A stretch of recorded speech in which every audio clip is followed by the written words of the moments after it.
Hello everyone, thanks for tuning in to today's third video. We're going to have a look at the weather for the next 10 to 14 days. For today's third video, day 10, will take us to the 1st of August. First day of August will be day 10. And we'll be able to extend it out beyond that with the extended GFS and ECM ensemble because maybe on to around a couple of weeks. We'll have a look at the CFS for August at the end of the video. So I'll get on that for you in a moment. Just say it first, today was our 6 AM upload, and we've also released GavsWeatherVids as well. Please check out those two videos if you'd like to do that. Please like, share, subscribe on this. Thank you so much, everybody, for doing that. I hope you're having a lovely Friday. Right, so let's start off with the CT. Central temperature is currently sitting at 18.2, which is 2.3 degrees above average. That's provisional to yesterday, to 21st. Of July. So that has ticked down by 0.1 of a degree already. I think that's going to go under 18 degrees when we get to moments then. I think we're going to struggle to keep that in the 18th. So I'd anticipate we'll probably finish up somewhere around 17.5 or so. But wait and see. But I think we're going to struggle to keep that in the 18s.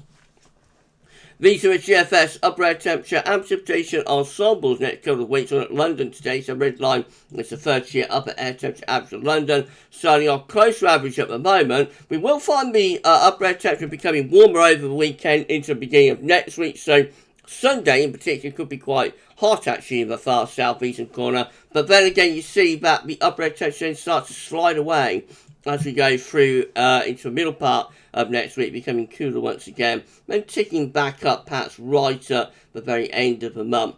First week of August, this period just here, looking close to or a bit above average. The midnight GFS operational run was very warm for much of the time, indicated by that green line just there. There are a few hot outliers still there, but we've got an equal number of cooler ensemble members down there. What we can say is that there's going to be more dry weather, so a little bit showery today, but then lots of dry weather for London through the final week of July. And even into the opening days of August, not especially unsettled, so the prolonged dry spell looks like it's set to continue for the south and southeast anyway. Temperature anomalies from the 22nd to 30th of July are going to be above average. Precipitation anomalies from the 22nd to 30th of July going to be drier than normal, especially so for England and Wales, but a little bit wetter than average for northern and western Scotland. The latest info map from earthnullschool.net shows that we've got low pressure in the Atlantic. We've got a big area of low pressure actually churning away in the North Atlantic. That's going to be bringing some wetter, windy weather into the north and west tonight and tomorrow. So this is how the UK Met Euro run is looking for midnight on Monday. That area of low pressure that's in the North Atlantic, I just highlighted it, it's actually across northern Scotland by Monday. That will start to push some cooler air into the south-southeast. So after a very warm or locally hot Sunday, things will turn cooler as we get through into Monday. Early part of next week, see high pressure reaching in off the Atlantic. That should bring quite a bit of dry weather with it, but will be a little bit on the cool side, I think, under that reach of high pressure, especially so for the north. That's how it looks as we get to the end of the UK Met run for this time next week. So high pressure then breaking off to our east, perhaps trying to bring in something a bit warmer from the south with low pressure out to west. That's 29th of July. Icon looks like that, rather wet and windy in the north on Monday. Then find high pressure reaching in from off the Atlantic in the middle part of next week. Should bring a fair amount of dry weather with it, and perhaps turning a little bit warmer as the week wears on, with this ridge of high pressure extending up from the Azores high into south, so quite dry and warm there, perhaps a little bit more showery rain further north and west. GFS midnight run looks like that, again rather showery and quite unsettled early part of next week, then high pressure reaching in the middle part of the week should turn us dry, especially so in the south. Heading on up towards day 10, we look like that. A nice ridge extending in from the Azores high into south. Should be quite a dry weather there and increasingly warm weather. First day of August, still rather cool and showery perhaps for Scotland. In the extended range, the GFS midnight run has lots and lots of high pressure. So through the first week of August, the GFS midnight run turning mainly dry and very warm potentially, and perhaps even hot for a while, especially so across central and southern parts of the country. Not extreme heat, it goes without saying. We're not bringing the air up from Africa with that. But nevertheless, it should be reasonably dry and warm first week to August with that GFS midnight run. For 6Z, looks like that. Again, rather showery and cool for the early part of next week, then high pressure ridging in from off the Atlantic, being dry weather around the middle part of the week. At the end of the week into the last weekend of August, this area of low pressure starts moving in off the Atlantic. That brings some more unsettled weather into northern areas. The south will be drier though.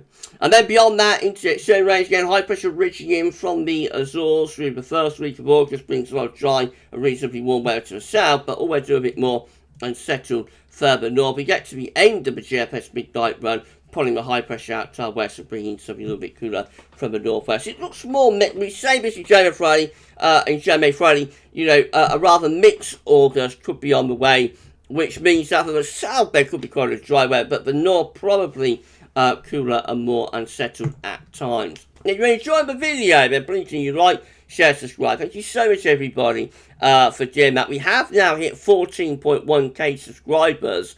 We're at around 14,105 subscribers. So we're now trying to push on to 14.2k. Please give us a sub. Thank you so much everybody.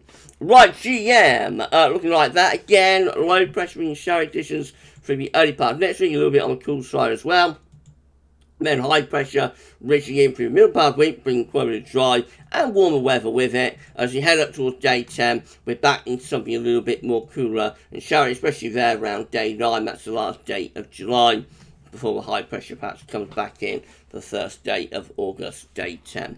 Looks a little bit mixed. And then the ECM WF looks like that. Again, low pressure will bring showery weather to northwestern areas in the early part of next week. That gets out of the way. High pressure ridges in from the Azores, bring quite a bit of dry weather through the early part of next week. Later next week, that ridge extends eastwards and starts to turn things even warmer then, especially so down in the south, but not for long. By day 10, actually, we start to drop something a little bit cooler in from the north. So, yes, there will be quite a bit of dry and warm weather in the south. It will always be a little bit more showery in the north, however. And that's how we look as we go into the start of August. This is a precipitation forecast based on that ECM run on treadshow.com. Showers around today. Tomorrow we'll bring wet weather into the north and west, but the south should stay mostly dry. And then into next week, a lot of dry weather through the early to middle part of the week, perhaps turning a bit more unsettled in the northwest by the time we get through to day 10. But you see, lots of dry weather goes on down in the south. A dry spell will continue for the south. These are the options on the table within the ECM ensemble day 4, day 10. Gets us to the 1st of August. 18 members of the ECM ensembles with high pressure originating in from off the Atlantic. Low pressure pushing away to the north. Should be quite a dry and warm weather. With that, 17 with low pressure just to our north and bringing a wind from a west or northwesterly direction, so that's going to bring most unsettled and coolest weather to northern regions. The south, perhaps a little bit dry, but even there could be some unsettled weather at times. And then 16, clean controlling the operation run with high pressure, more or less over time the country around day 10, should bring quite a dry and relatively warm weather with it. In 2 weeks' time, these are the options that we've got. There's the 6th of August, 19 members of the ECM ensembles with high pressure just to our west, probably slacker pressure through here. 16 with high pressure again, reaching off the Atlantic, bringing quite a dry weather with it. And then another 16 with low pressure towards Scandinavia. High pressure out to our west-southwest. Just also a little bit mixed, a little bit showery. We're not talking about anything particularly unsettled here. Just a little bit on the mixed side, especially so for more northern regions. Lastly, CFS V2 for August. This is the 700 millibar height anomaly today for August. It changes every day. It gets updated every day. But this is today's 700 millibar height anomaly for August with high pressure in the Atlantic and over northern Scandinavia into northwestern Russia. So 2 ridges, and in between the two, probably a trough through here, actually. So I reckon the Jetson will do something a little bit like that. So actually, August could be a little bit more mixed compared to the very anti-cyclonic July that we've had.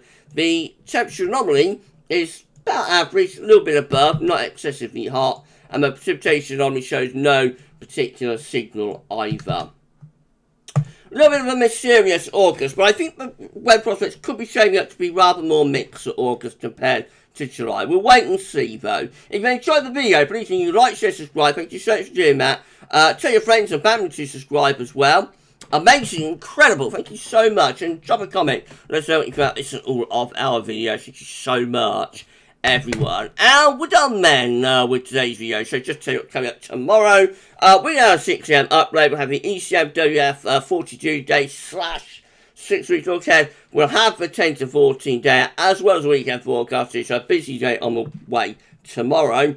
But for this video and for today's videos, that's all for now.